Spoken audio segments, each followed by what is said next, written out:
Good morning, Jean. Morning, Charmaine.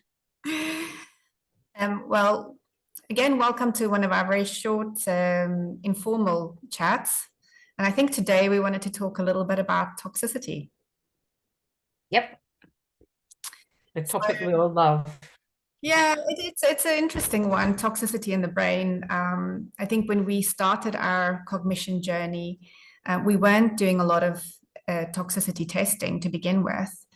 We knew about certain toxins playing quite a big role, but we limited our panels to the most common things you would find that would affect brain health. And then we found that with some of our patients who weren't getting improvements, we'd go back to the drawing board about 6 months later, retest them, and often there would be toxicity. So we kind of felt that that was a lot of time wasted where we could have made some progress. And that's why we changed our testing strategy to include toxicity right from the start. Absolutely. Yeah. And the kind of things that that most people would expect us to be testing. So things like mercury, lead, aluminium, but also some other things like mycotoxins that are slightly more unusual that people wouldn't really think about. So mycotoxins are mold toxicities, and we find quite surprising results that the majority of people have some form of issue with either toxic elements or an inability to detoxify. That's correct, yeah. Interesting. When we met with Dr. Dale Bredesen early on, and we were talking about the fact that we practice in Scotland, he'd said, you're probably going to find a lot of mycotoxins in Scotland. And he was absolutely right in that quite a large number of our patients that we test do show up for having had exposure to molds. And I think a lot, that's largely because of the climate that we live in. And the buildings that we live in, although there are lots and lots of new builds nowadays, historically we've either worked in or lived in older buildings. You know, especially look at Edinburgh, some of these old tenement buildings. It's inevitable that there's been some water damage, and it's I think the issue with mold, it's really funny when we first start to discuss it, everyone immediately thinks, well, my house isn't moldy. And the difficulty is that the mold isn't necessarily that you've got a great big piece of black mold sitting in the corner of your living room. It's that there could have been water damage in the past that hasn't been correctly repaired, and it could just be sitting behind wallpaper or underneath floorboards, and of course it's airborne, so the spores are airborne, so therefore you breathe it in and you don't even know it's there. It's true, it can be very stealthy, and you're absolutely right. A lot of our patients who we question originally will say they're not aware of having any obvious exposure to mold, and then of course when they go back and test their homes afterwards, sometimes there can be some hidden mold. But yeah, that's interesting. So another thing to think about with the old buildings is lead. Yes. I lived in a house out in Armadale. It was the old schoolhouse, and it was a lovely, beautiful old building. It was the house between the church and the school where the rector or the schoolmaster used to live. It was about 140 years old, and I was happily living there until I thought about lead pipes. Can't even remember why I thought about it, but I had my water tested, and my house, which was considered absolutely fine and safe, was, I think it was 4 or 5 times over the highest legal limit of lead coming in through the drinking water, and they had to put a pipe straight into the house to one tap. That meant that we had one tap in the house that was lead free. And it wasn't because of symptoms that made you do that. I think that's the thing that's about things like lead, is that it can be also, you just don't know that you're being exposed, because it takes a really long time for that to eventually have an impact on neurological system. Yes, yes. Mm. Worked hard at detoxification, and I have tested since. Thankfully. Yeah, so obviously, okay, so we've spoken about molds and metals. Where do metals come from in our environment? Well, the most common one, of course, is aluminium cooking pans. Is one of them.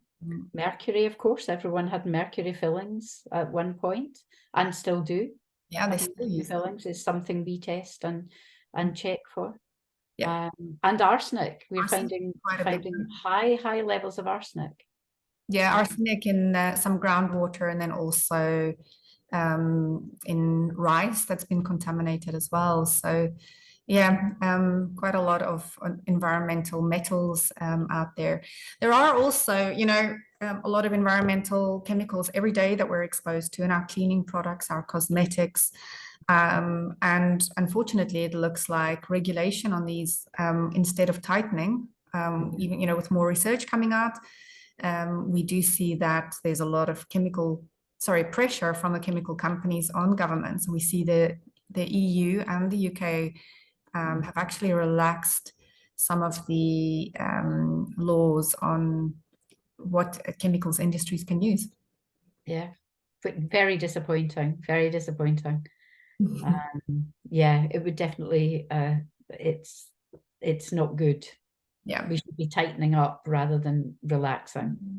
Yeah, absolutely. So anyway, this is all quite scary, thinking about all these exposures. So what are the things people can do?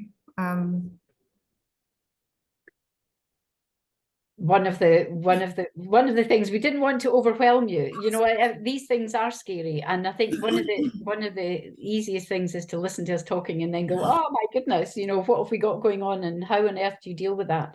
And we don't want to overwhelm. There's lots and lots that you can do. There's lots you can do with your diet. You know, common sense things like have a look for things like the Dirty Dozen, which are your dozen most toxic pesticides. Foods most laden with pesticides, and the most straightforward things like making sure your organs of elimination, we call them, you know, that are working well, you know, your bowels working well. But the thing we wanted to focus on was sleep. That's right. Yeah, when we sleep, that's when a lot of detoxification takes place. That's the body's time where it kind of clears out, and we have this great system called the lymphatic system, which works to do some housekeeping on the brain at night when we sleep and clear out toxins.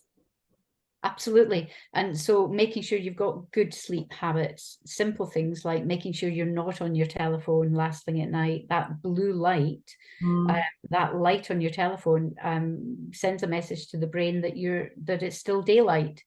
And so therefore that whole hormone balance of melatonin and cortisol, you know, melatonin should be high at nighttime to help you sleep. The minute you put a blue light in front of you, or a telephone or a computer, that shuts down melatonin production, because the brain thinks it's daylight and you shouldn't be having melatonin at that time. So simple things like that, really good sleep habits, you know, an hour before bed, soft lighting, low lighting,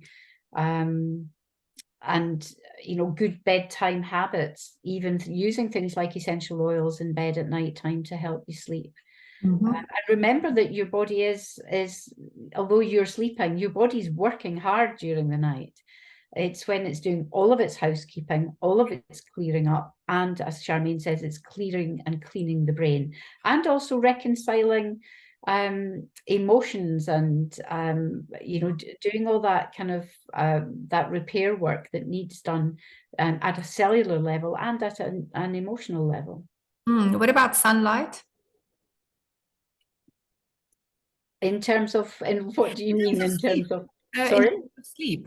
In terms of sleep, well, we need sunlight. It's really funny. We think it's contradictory. I was wondering what you meant there. We need sunlight in order to produce the hormones in order to get to sleep. So we need when your brain is exposed to sunlight, you are exposed and you're making more serotonin, and that serotonin is then converted to melatonin.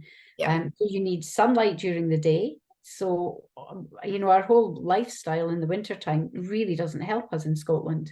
We give it another month and it will be dark from when we go into the office until we leave the office. And if you never go outside at lunchtime, you never are exposed to normal everyday sunshine. So it's really important that in your lunch break, you actually get out and go for a 20-minute walk. That's all it takes, 20 minutes. So that you're actually exposing yourself to daylight. Yeah, because exercise also is one thing that will support better sleep. Yeah, definitely. What about if you're struggling to sleep? Are there any herbal medicines that could be helpful? Yes, there are. I mean, I frequently make up lots of sleep herbs for my patients. And we use polypharmacy where we mix medicines together. And that can work a bit more powerfully, but even just gentle things, you can go out and buy, even drinking chamomile tea at nighttime, if you like chamomile tea. It's a love or hate taste. But going and getting some valerian or there's some nice over-the-counter sleep things. What I would say is, and I think I can say this, if you buy cams and things like that, double the dose. The dosage is far too light. And the kind of herbs that are in these sleep medicines are incredibly safe. You cannot overdose on them. So yes, something like valerian or passiflora is really lovely. Chamomile, lemon balm. Lemon balm is a beautiful calming herb. As is lime flowers. Tilia europea is a really nice one, and these are quite easily accessible. Yeah. So there were some interesting stats also showing that people who have a higher toxic burden generally have poorer sleep quality as well. So they find it more difficult to sleep. So it's kind of, the people who need it most in order to detox are actually finding it the most difficult to sleep as well. So, I think for people where toxicity may be an issue, sleep becomes really, really important. And I think if you've done everything in terms of sleep hygiene and you're still struggling, it is worth reaching out for some help and getting better quality of sleep. Yes, definitely, because there is always something that can be done. We work with a lot of patients who have real struggles with insomnia, and there are other things that can definitely be done that you would probably need a practitioner to recommend and supply you with certain products or certain herbal medicines, but there's always something that can be done. And then, of course, there's a lot of other things, that we could touch on, but we're not going to do that today. Just we want to keep these short. Around nutrition and toxicity,